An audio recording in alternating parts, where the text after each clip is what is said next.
What's up guys, my name is Jack, you're watching JBTCG, and today we're talking about my Pokemon investing plans for the rest of 2024. And you may be wondering, do I have some big plans on deck? Like, is there something that's gonna happen? No, not really. I just figured I'd come on here and let you guys know what products I'm gonna be kind of looking at buying, what sets I'm not really looking to invest in, and why. And I won't do much more in terms of intro, we'll just hop into it. So first, I wanna talk about my plans with the two fall main sets. So that's Stellar Crown and Surging Sparks. So for these sets, my plan is to kind of chill on them. I'm not going to outright skip either one of these. I think both are really good sets, and Surging Sparks is actually looking really strong. The chase cards are pretty cool, honestly, like with the Hydreigon, the Milotic, the Latias. I think it's a Latias that got the EX, or SAR, not EX, but you get my point. The Pikachu from Surging Sparks has kind of raised some like mixed opinions. People think they could have done a lot more, and I kind of agree.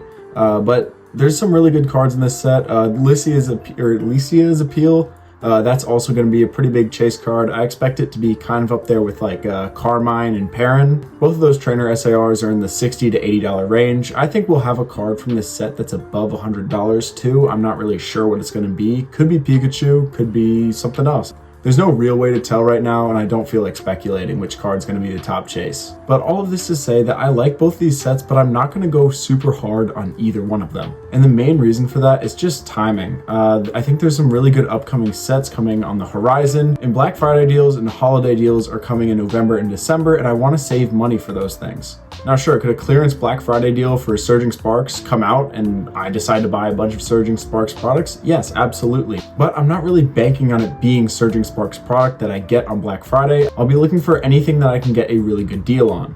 So in summary, both these sets are good, but great deals are likely to come in November, so I'd rather wait for that than FOMO on either of these sets right now. Alright, so what am I saving for and why? Well, I don't have unlimited money to spend on Pokemon. I wish I did, but obviously that's not true. This is the real world. So I kind of have to budget what products I buy and how much I can invest into Pokemon month to month, depending on my expenses and all that stuff. And with rumors of a new Eevee and Evolution focused set, Terrestrial Festival was the leaked name for the Japanese version of this set, coming probably early winter, or early 2025, I guess. I'd rather save my money for that special set. That way I can get Pokemon Center ETBs, I can get cases of these things, and I can really go hard on this set. Now, if this set isn't everything that it was hyped up to be, then there's other sets on the horizon. We have the Team Rocket set, which I think is going to be massive.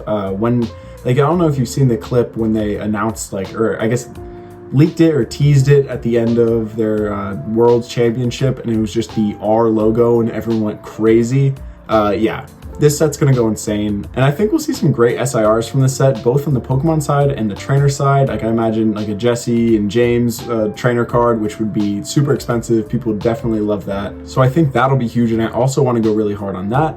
But then on top of that, we have the new like trainers Pokemon set, or Gym Heroes-esque set coming up. And I also think that that one is going to be huge, especially with the Ends Reshiram card that was leaked. And that one looks beautiful. Like, I think they're going to absolutely kill it with these cards and the collabs between their trainers and their Pokemon. And the crazy thing is, I don't even think that card was an SIR. I think it was just a regular art rare. So basically, I'm looking at my budget. I'm like, I could go in on Stellar Crown. I could go in on Surging Sparks. I think they're both good sets. I think they'll appreciate nicely, but I think that these new sets are going to do way better, and I think there'll be way more lasting hype for these and way more like allure to open the products comparatively to Surging Sparks and Stellar Crown. So I'm making the game time decision to save up for those. Could turn out great, or it could blow up in my face, but that's what this is for. We're picking products to buy, picking things to invest in. That's kind of what the whole channel is. So hopefully I can look back on this video in a year and be like, yeah, I made the right choices there. But anyways, what products am I actually focusing on buying over the next few months? Well,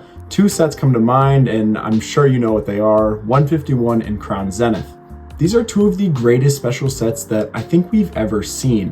151 is loved for its nostalgia and beautiful artwork, and then Crown Zenith is loved for its amazing hit rates, and then on top of that, it's amazing artwork. Now I want to give my rationale for why I think Crown Zenith is a great pickup right now specifically. So Crown Zenith is much more likely to stop being printed fairly soon. Like, it could go out of rotation in April or this following spring because it's been released since early 2023, so it would be over 2 years old by the time April rolls around. Now obviously that is much more speculative. It could go a whole nother lap around the sun without moving out of rotation, but I think it's at least somewhat likely that reprints slow down or it goes out of rotation. This set has been reprinted multiple times. We got the massive ETB reprint in the winter of last year, which dropped the ETB prices down into the low 30s, which if you look at ETB prices now, massive difference there. They're up at like 55 on TCG Player. And just recently, we finally got a restock and reprint of Crown Zenith booster bundles. You can go and get those on the Pokemon Center website for $23.94 right now if you want them. And then on top of that, we got Sea and Sky collections with 14 packs in them, and they cost $40 at retail. So Crown Zenith has actually been printed to oblivion. Like, by the definition, it's been printed so many times, so many packs have been flushed out into the market. It's not like 151 where it comes into stock and it immediately sells out. Like, you can find these on shelves and stuff. But the thing is, the prices of these packs and Crown Zenith products in general just seem to rebound. Like, if we look at the single pack price on TCG Player, and I like to do this sometimes because it gives me a good idea as to how strong a set is. So when a set gets reprinted, obviously, way more packs come onto the market and prices crash. But it's the next 2 to 3 months after a reprint that are the most important. So with Crown Zenith, you can see that it ticks right back up after a reprint. Like, it crashes straight down, but consistently over the next couple of months, it ticks upwards. Right now, we're coming out of another one of those crashes with the Sea and Sky collection and booster box or booster bundle reprints happening kind of at the same time. Prices for a single pack dropped below $4 in the secondary market, but now they've ticked slightly back upwards. And I think over the next 2 to 3 months, barring if we don't get, say we get no reprints for this set over the next 4 months, then I think we'd see the pack price tick up once again.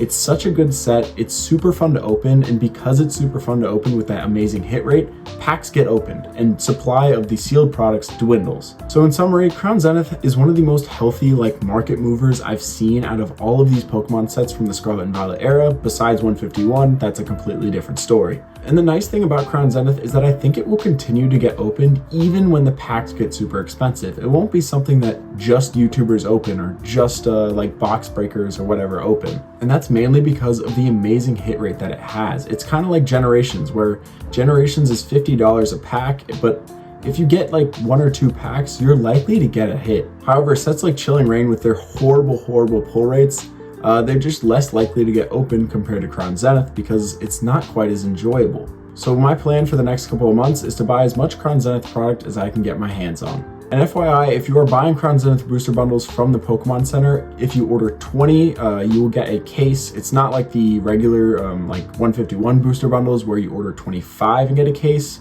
They're the larger size, so 20 is a case. Just figured I'd give you guys a heads up and spread some awareness on that. All right, now for 151 products over the next few months, I'm just looking to buy any products I can at retail, and that is quite a challenge. 151 Japanese was dumped everywhere. The reprints were huge, and you could get it for dirt cheap, basically, but 151 English has had little, tiny restocks on different websites like Walmart, Target, wherever. And even the Pokemon Center website, they've been restocking the booster bundles occasionally. But the problem is the supply gets taken up immediately. I'm going to be buying 151 products whenever I see a restock at retail because I honestly don't think the price per pack for 151 will ever dip below retail at this point. Now, I pray I'm wrong. I hope a massive reprint for pretty much all of the 151 products comes, but I'm not banking on that happening. If that does happen, I'll be ecstatic. I'll get cases of everything, but I don't know if that'll happen. And because some of the boxes and collection boxes are kind of unique, like the poster collection, I'm not sure all of the products will get reprints or restocks. And hey, you never know, they could be saving all this up for Black Friday, and if we could get some Black Friday deals on 151, that would be sick. So to sum it all up, I'll be going hard on 151 and Crown Zenith, but I'll be going super light on Stellar Crown and Surging Sparks because I'm kind of looking to the future for the mainline Scarlet and Violet sets that we have on the horizon. Let me know what your guys' plans are for Pokemon investing for the remainder of 2024 down in the comments. I'm really curious to see what you guys are going to do, what you guys are up to, what you guys are buying, selling, all of it. And as always, thank you guys so much for watching and stay safe out there.